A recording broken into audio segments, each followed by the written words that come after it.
Your air conditioner is roaring. It is July. The thermostat says 76. You set it to 68. And above your head in a space you visit twice a year, the temperature is past a 140 degrees ref. The back of your neck is wet.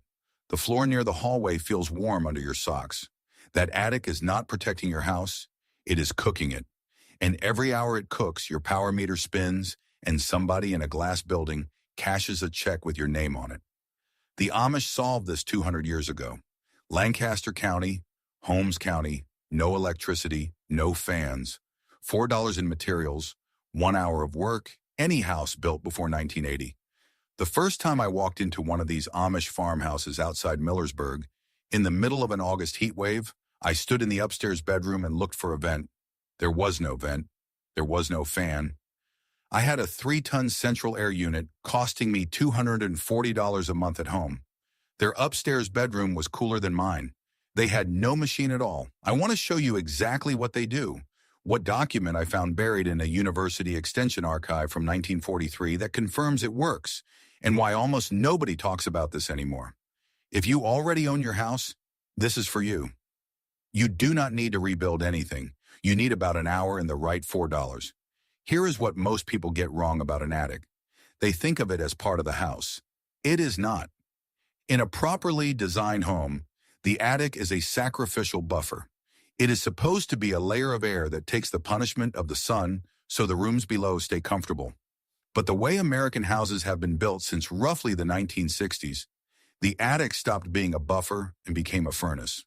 Builders sealed it up, stuffed it with the cheapest insulation they could find, punched in 2 undersized soffit vents and a single ridge vent, and called it done. Then they sold you a bigger air conditioner to compensate.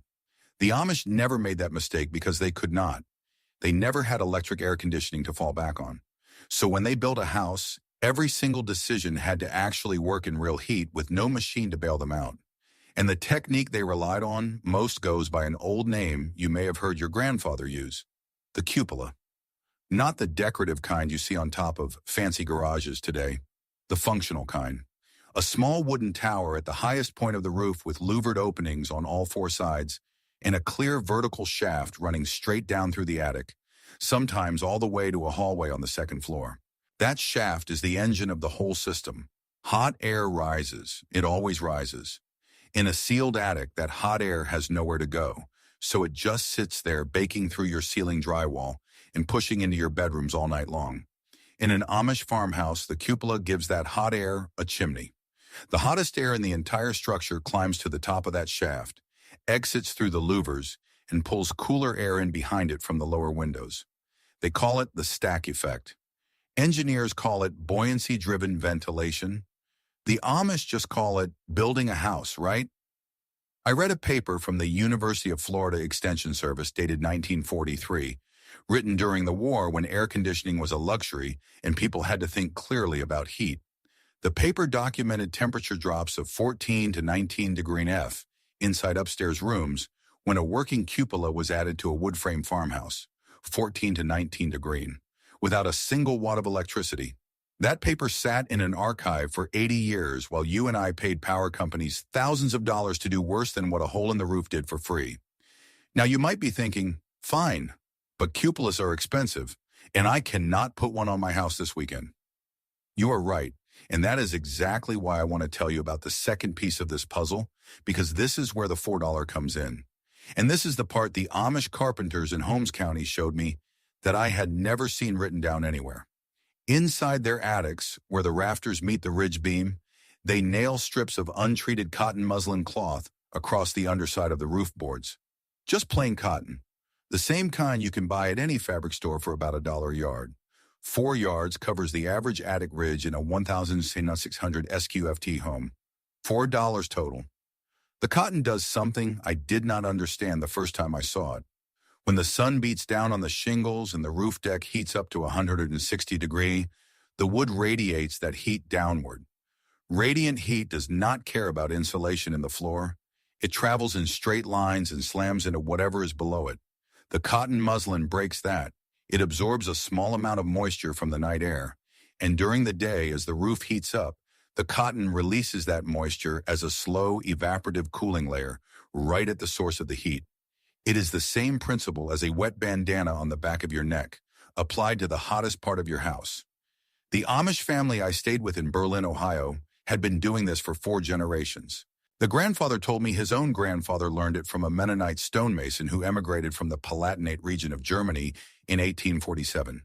He said, in the old country, they used linen. In Pennsylvania, cotton was cheaper, so they switched. The technique came over on a boat.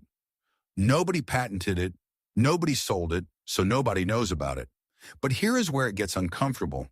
Because once you understand how simple this is, you have to ask yourself a hard question. Why did nobody ever tell you? Your father did not know. Your contractor did not know. The guy who sold you your last roof did not know. Or if he did, he had every reason in the world not to mention it. Think about who profits when your attic runs at 140 degrees. The utility company profits. Every degree of heat that pushes through your ceiling forces your air conditioner to run longer. A typical 3-ton central air unit pulls about $3,500 OW when it is working hard. Run that an extra 4 hours a day in July and August, and you are handing the power company somewhere between $60 and $90 a month that you would not have spent if your attic was venting properly. Multiply that by the roughly 140 million single-family homes in the United States, and you are looking at billions of dollars in revenue that exists entirely because builders stopped putting cupolas on roofs. The shingle manufacturers profit too, because a hot attic destroys shingles from the underside. The asphalt softens, the granules loosen, and what should have been a 30-year roof becomes a 15-year roof. You buy a new roof twice as often as your grandfather did. The HVAC industry profits, the insulation industry profits, and the building code committees that quietly decided in the 1970s that cupolas were ornamental rather than functional got their funding from exactly the people who benefit when your house cannot breathe. This is not a conspiracy. It is worse than that. A conspiracy you can fight. A system you cannot even see is harder to fight because it just feels like the way things are. Over 50 years, that system buried a piece of common sense that used to be in every farmhouse in America. The Amish did not preserve this knowledge because they are smarter than the rest of us. They preserved it because they refused to let an outside industry tell them how to build their own homes. That is the lesson, and that is why I keep going back to those communities every summer. They are not living in the past. They are living in a present that the rest of us were sold out of. Now, if you already own a house and you are thinking this only applies to people building from scratch, stay with me because this next part is specifically for you. You do not need a cupola to get most of the benefit.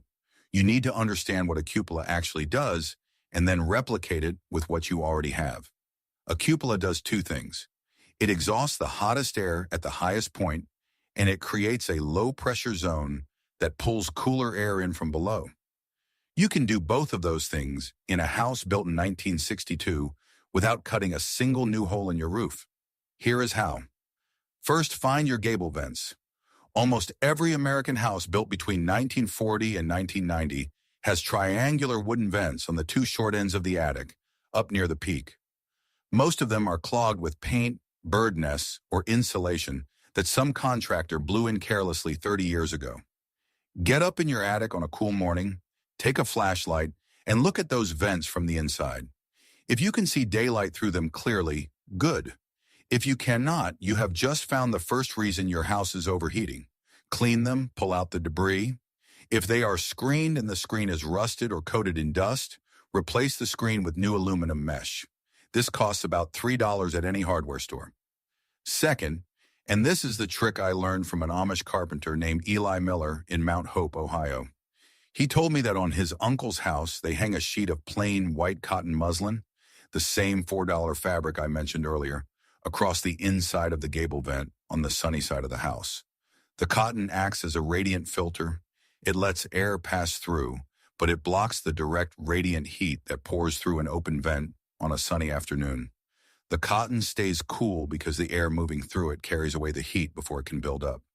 He said his uncle's attic runs about 18 degrees cooler in August than the neighbor's attics on the same road. Third, and this is the part that ties it all together, you need to create a draw at night. After sunset, when the outside air drops below 80 degrees, Open the lowest windows in your house on the shaded side just a few inches. Then go up to the attic and confirm both gable vents are clear. The hot air that built up all day will rise through your attic, exit the gable vents, and pull cool night air through your living rooms behind it. By morning, the wood frame of your house has shed most of its stored heat, and your air conditioner does not have to fight a furnace all day. The whole technique takes maybe 40 minutes to set up the first time and costs you $4 in cotton, $3 in screen mesh, and $0 after that for the rest of your life. But there is one more layer to this, and this is the layer that took me the longest to understand because it goes against almost everything modern builders will tell you. The Amish do not seal their attics. They want air movement. The whole American building industry for the last 40 years has been telling you to seal everything, foam every crack, wrap your house in plastic, and trap the air inside. That advice came from people who were trying to sell you spray foam and house wrap, and it works fine in a laboratory. It does not work in a real house in a real summer. A sealed attic with no movement becomes a heat battery.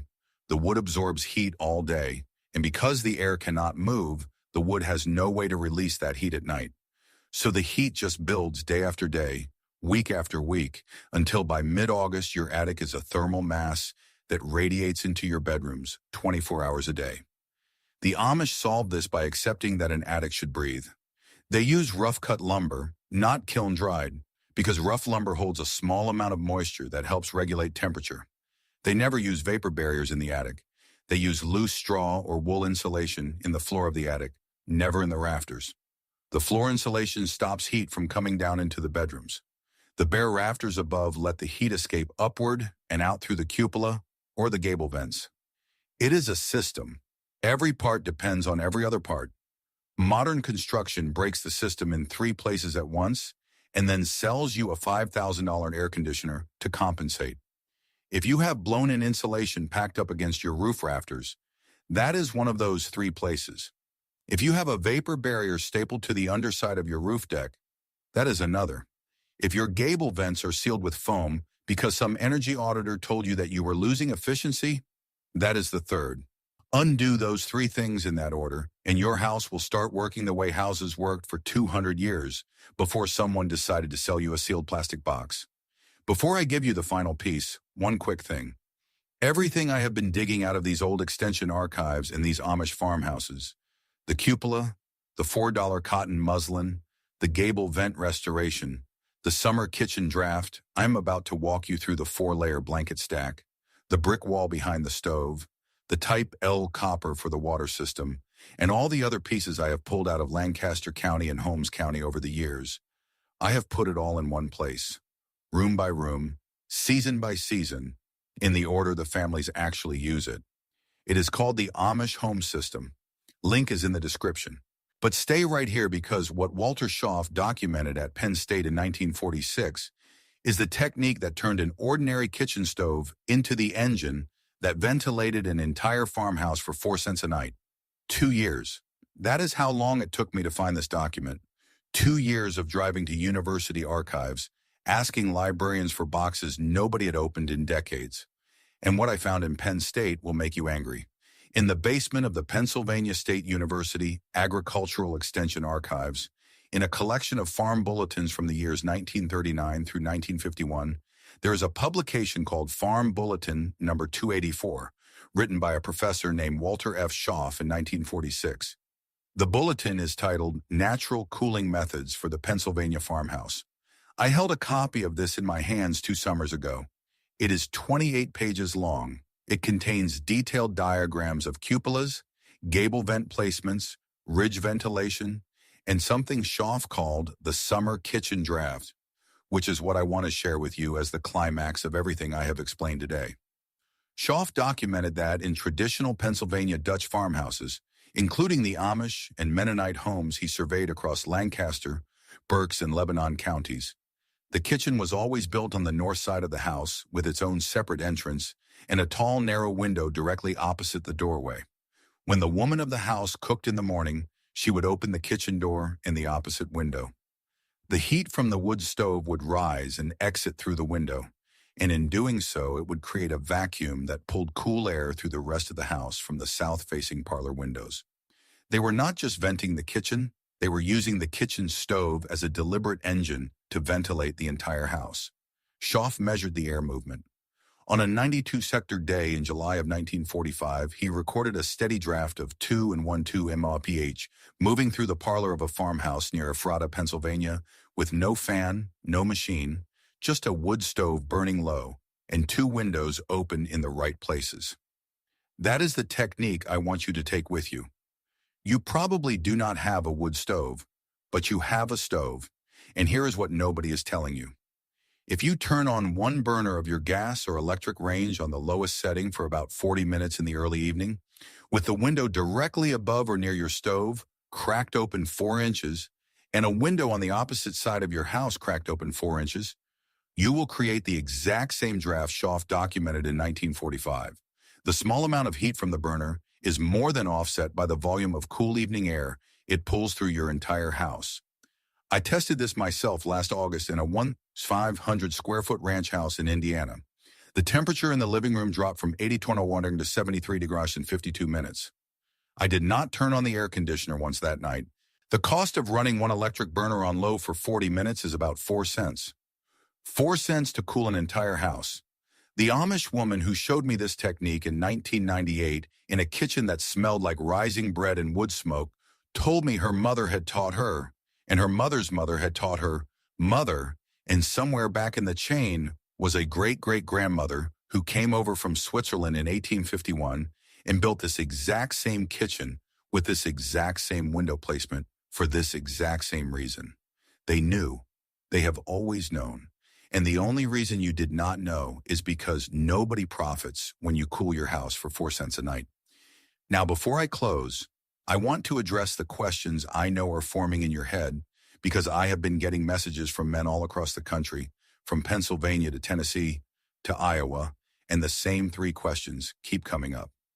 The first question is always about humidity. Folks write in and say, well, if I open up these gable vents and let outside air pour through my attic, am I not just inviting moisture problems? Am I not going to get mold up there, rot my rafters, condensation dripping down on my insulation? It is a fair question. It is the exact question the building science community uses to scare people away from passive ventilation.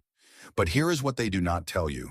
The Amish have been doing this for 2 centuries in places like Lancaster County, Pennsylvania, where the summer humidity routinely climbs above 80% and the winters drop below 0. And you do not see their barns rotting. You do not see their farmhouses falling apart from moisture damage. You see structures from 1840, 1860, still standing strong, the original hand-hewn beams still dry and sound. Why? Because moving air does not create moisture problems. Trapped air creates moisture problems. When you have continuous airflow from a low intake to a high exhaust, water vapor never has a chance to settle, condense, or soak into wood. It moves through and out. The problem in modern attics is not too much ventilation. It is ventilation that starts and stops, that has dead zones, that relies on a single power vent which kicks on for 10 minutes and then shuts off and lets everything stagnate again. A properly designed passive system, the kind Jacob Hostler showed me in that barn outside Strasbourg, runs 24 hours a day, 365 days a year, with no moving parts and no off switch. That is why it works. That is why it has always worked. The second question is about insects and animals. People want to know if opening up their gable vents is going to invite every wasp, bat, squirrel, and raccoon in the county to set up shop in their attic. And again, this is something the old builders thought about. They did not just cut holes in the side of a barn and walk away. They installed what they called louver screens, hand-woven from horsehair or copper wire, fine enough to keep out insects but coarse enough to let air pass freely. You can buy modern equivalents at any hardware store for about $6 a square foot. Stainless steel mesh, 1 or 8 in openings, will keep everything out except the smallest gnats, and even those will not nest in a high airflow environment because they cannot tolerate the constant movement. So when you go up there this weekend and you find your vents clogged with old screens that have rusted through, or you find them sealed up with that spray foam I mentioned earlier, the fix is straightforward. Clear the obstruction, install fresh mesh, and let the house breathe again the way it was designed to breathe. The third question, and this is the one that breaks my heart a little every time I read it, is from men who tell me their wives or their contractors or their HVAC technicians have told them that what I am describing is dangerous, that it will void their warranty, that it goes against code, and I want to address this directly. Passive gable ventilation is not against code anywhere in the United States. It predates code. It is grandfathered into every building standard we have. What modern code requires is a minimum amount of attic ventilation expressed as a ratio, typically 1 square foot of net free vent area for every 300 square feet of attic floor space. That is the floor, not the ceiling. You can exceed that ratio without violating anything. And as for warranties, the only thing that voids a roofing warranty is the improper installation of the roofing materials themselves. Adding more passive ventilation to your attic or restoring ventilation that was sealed up by a previous owner does not void a single warranty I have ever read. I have looked at the fine print on Gaff, on Owens Corning, on Certainteed, and none of them prohibit this. What they do prohibit, often in bold print, is inadequate ventilation, because inadequate ventilation cooks shingles from underneath and shortens their life by years. So if anything, restoring proper airflow protects your warranty rather than threatening it. Now I want to share one more story before I let you go, because this one stuck with me. Back in October of last year, I drove out to a small community in Holmes County, Ohio, which has the largest Amish population in the world, larger even than Lancaster. And I sat down with a bishop named Eli Miller in his kitchen, and we drank coffee and talked for about 3 hours about how his community thinks about technology. And he said something I have not been able to shake. He said, "The English think we reject technology because we are afraid of it, but that is not true. We reject technology when it makes us dependent on people we do not know, on systems we cannot fix, on companies that do not care about our families. We accept technology that makes us more capable, more self-reliant, more connected to our neighbors. The cupola is technology. The gable vent is technology. The root cellar is technology. They are just technologies that belong to us, that we can build with our own hands, that will still work when the power goes out and the supply chain breaks down." And I sat there in that kitchen, and I realized he had just explained, in about 40 seconds, everything that is wrong with how the rest of us live. We have surrendered our capability. We have outsourced our comfort. We have made ourselves dependent on systems we do not understand and cannot repair. And the price we pay for that dependence is not just measured in dollars on an electric bill. It is measured in something deeper, something harder to name, a kind of quiet helplessness that settles into a man when he realizes he cannot keep his own family cool in summer without permission from a utility company. You did not lose this knowledge. It was taken from you slowly, one building code at a time, one sales pitch at a time, one generation at a time, until you ended up paying $300 a month in summer to do badly what your great-grandfather did for free. If you are the kind of person who believes that real wisdom has been quietly pushed aside to protect somebody else's quarterly profit, you already understand what this video was really about. It was not about cotton, and it was not about cupolas. It was about reclaiming something that belonged to your family long before any utility company had your address on a billing statement. So here is what I want you to do. I want you to go look at your gable vents this weekend. Climb up there with a flashlight and tell me in the comments below what you find. Are they clogged? Are they painted shut? Did somebody seal them with foam? I read every single comment on these videos, and the stories you all share with me from your own houses are the reason I keep doing this. Tell me your county, tell me how old your house is, and tell me what you found up there. And if this is the kind of knowledge you want more of, the kind that the building industry forgot on purpose and the Amish never let go of, then you already know what to do. There is a movement of people, mostly men our age, who have decided we are done being sold solutions to problems that should not exist. We are recovering what was taken. The next video I am putting together is about a method the Amish use to keep their root cellars at a steady 52 degree year-round without a single watt of electricity, using nothing but a clay pipe, a bucket of sand, and a technique that goes back to a Swiss engineer named Johann Rudolph in 1811. You will not believe how simple it is. I will see you there. Stay cool, stay curious, and remember, the people who built this country with their hands knew things we are only just starting to remember. If this story changed how you look at the heat in your home and the hidden history of our buildings, please subscribe and like the channel. We are uncovering the history they tried to bury. Let's build a more self-reliant future together. The next treasure of lost knowledge will be open soon.